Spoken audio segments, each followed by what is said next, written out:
আসসালামু আলাইকুম, স্বাগত জানাচ্ছি বিন মিশালের সঙ্গে। কেমন আছেন? আপনার কোম্পানি আপনার বেতন দিচ্ছে না, আপনি কোম্পানিতে থাকতে চাচ্ছেন না, কোম্পানি থেকে পালিয়ে যাওয়ার ইচ্ছা আছে অথবা কফিল থেকে পালিয়ে যাওয়ার ইচ্ছা আছে, তাহলে অবশ্যই ভিডিওটা আপনার জন্য। জানবেন, বুঝবেন, তারপরে আপনাকে সিদ্ধান্ত নেওয়া উচিত।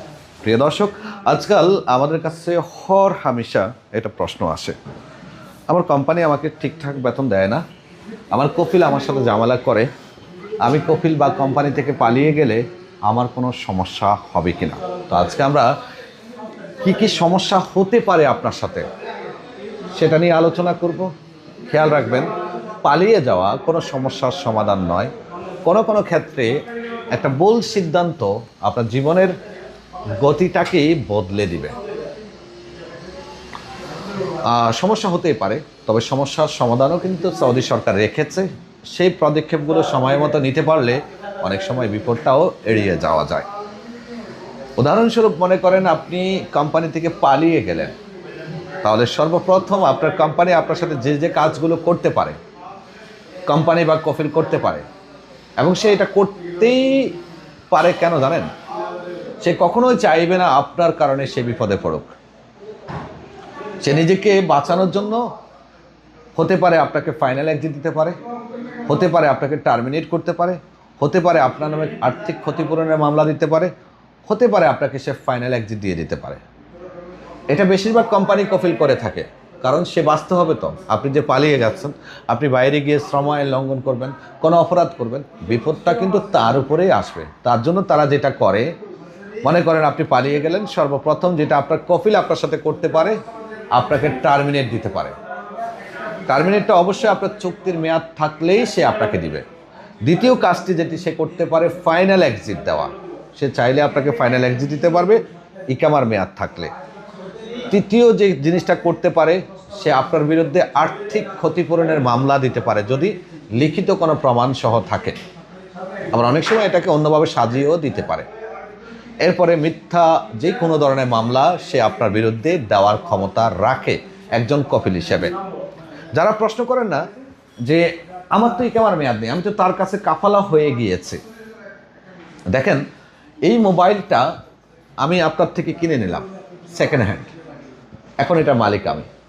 এই মোবাইলটাকে আমি ইউজ করব নাকি অন্য কারো কাছে বিক্রি করে দেব, এটা সম্পূর্ণ আমার ইচ্ছা, যেহেতু এটার মালিকানা আমার কাছে। ঠিক আপনি যখন ট্রান্সফার হয়ে কোনো কফিল বা কোম্পানির কাছে যান, ট্রান্সফার হওয়ার পরে পিছনের কফিলের সাথে আপনার আর কোনো সম্পর্ক নেই, এবং আপনি যখন নতুন কফিলের অধীনে হয়ে যাবেন বা নতুন কোম্পানির অধীনস্থ হয়ে যাবেন, তখন সব কিছুই তার নিয়ন্ত্রণেই থাকবে। আগের কফিলের কোনো নিয়ন্ত্রণ থাকবে না, আর আপনার কাছে আলাদা কোনো ক্ষমতাও থাকবে না যে আপনি কাফালা হয়েছেন এই কারণে। এই ধরনের কোনো সুযোগ নেই। আবার অনেকেই বলেন যে আমি যদি পালিয়ে আসি, সে যদি আমাকে ফাইনাল এক্সিট দেয়, আমি অন্য কোথাও কাফালা হতে পারবো কিনা? না। ফাইনাল এক্সিট মানে হলো ভিসা ক্যান্সেলেশন, চলে যাওয়ার জন্য দিচ্ছে। আর এটা কেটে বৈধ হওয়ার কোনো সুযোগটাও নেই, থাকবেও না।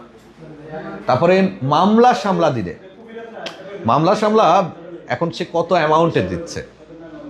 নর্মালি আর্থিক ক্ষতিপূরণ এটাকে বলা হয় হুকুক। আর কারো বিরুদ্ধে যদি হুকুকের মামলা দেওয়া হয়, যতক্ষণ পর্যন্ত না সে হুকুকটা মিটাচ্ছে, হকটা মিটাচ্ছে, ততক্ষণ পর্যন্ত এটা সমাধান হয় না। এটা হয় সমঝোতার মাধ্যমে শেষ করতে হবে, অন্যথায় তার সমস্ত যে টাকা আছে সেটা পেমেন্ট করতে হবে, তারপরে গিয়ে কিন্তু এটা সমাধান হয়। হুকুকের মামলা দিলে বা হকের মামলা দিলে কয়েকদিন পর্যন্ত হয়তো সব কিছু স্বাভাবিক থাকবে, কিছুদিন পরেই দেখবেন যে আপনার ট্রাভেল রেস্ট্রিকশন হয়ে যাচ্ছে, দেশে যাওয়া নিষিদ্ধ করে দিচ্ছে। তারপরে মিথ্যা মামলাগুলো আসলে নর্মালি সহজে সমাধান করা যায় না। আর আমাদের বাংলাদেশিরা আমরা সব থেকে বড় দুর্বল কোথায় জানেন? ভাষা না জানা। সময় মতো সঠিক সিদ্ধান্তটা আমরা নিতে পারি না, অনেক কিছু বুঝি না বিদায়।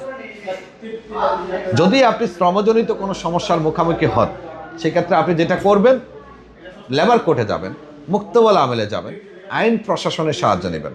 ব্যর্থ হলেই আপনি সমঝোতার চেষ্টা করবেন। হুট করে পালিয়ে যাওয়া কোনো কিছুর সমাধান হতে পারে না, আর পালিয়ে গেলে আপনার ভবিষ্যৎটাও নষ্ট হয়ে যেতে পারে। কোনো কোনো জায়গাতে একটু সময় বেশি লাগতে পারে আপনাকে পরিবর্তন করতে। হ্যাঁ, আজকাল শ্রমবাজারে বিশাল বড় অস্থিরতা বাংলাদেশিরাই তৈরি করতেছে। বাংলাদেশি কিছু ভিসা ব্যবসায়ী, কিছু ম্যান পাওয়ার ব্যবসায়ী, তারা অস্থিরতা তৈরি করতেছে। এক্ষেত্রে সবথেকে উত্তম পন্থা হলো যে বাংলাদেশ থেকে যারা আসছেন তারা যাচাই বাছাই করে আসুন। এখন শুনেই আপনি চলে আসলেন, আসার পরে কিন্তু সব সুবিধা আপনি এদেশে পাবেন না, কারণ মধ্যস্থতায় যে ব্যক্তিটা থাকে সে কখনোই চাইবে না আপনি সকল সুবিধা পান। শ্রমজনিত সমস্যাগুলোর জন্য আমরা সবসময় আমাদের প্রবাসী ভাইদেরকে পরামর্শ দিই, আপনি লেবার কোর্টে শরণাপন্ন হন, মুক্তবালা আমেলের শরণাপন্ন হন। ধন্যবাদ। ভালো লাগলে ভিডিওটা শেয়ার করবেন, সঙ্গে থাকবেন আরও বেশ কিছু এই ধরনের আইনি সমাধান পাওয়ার জন্য। আল্লাহ হাফেজ।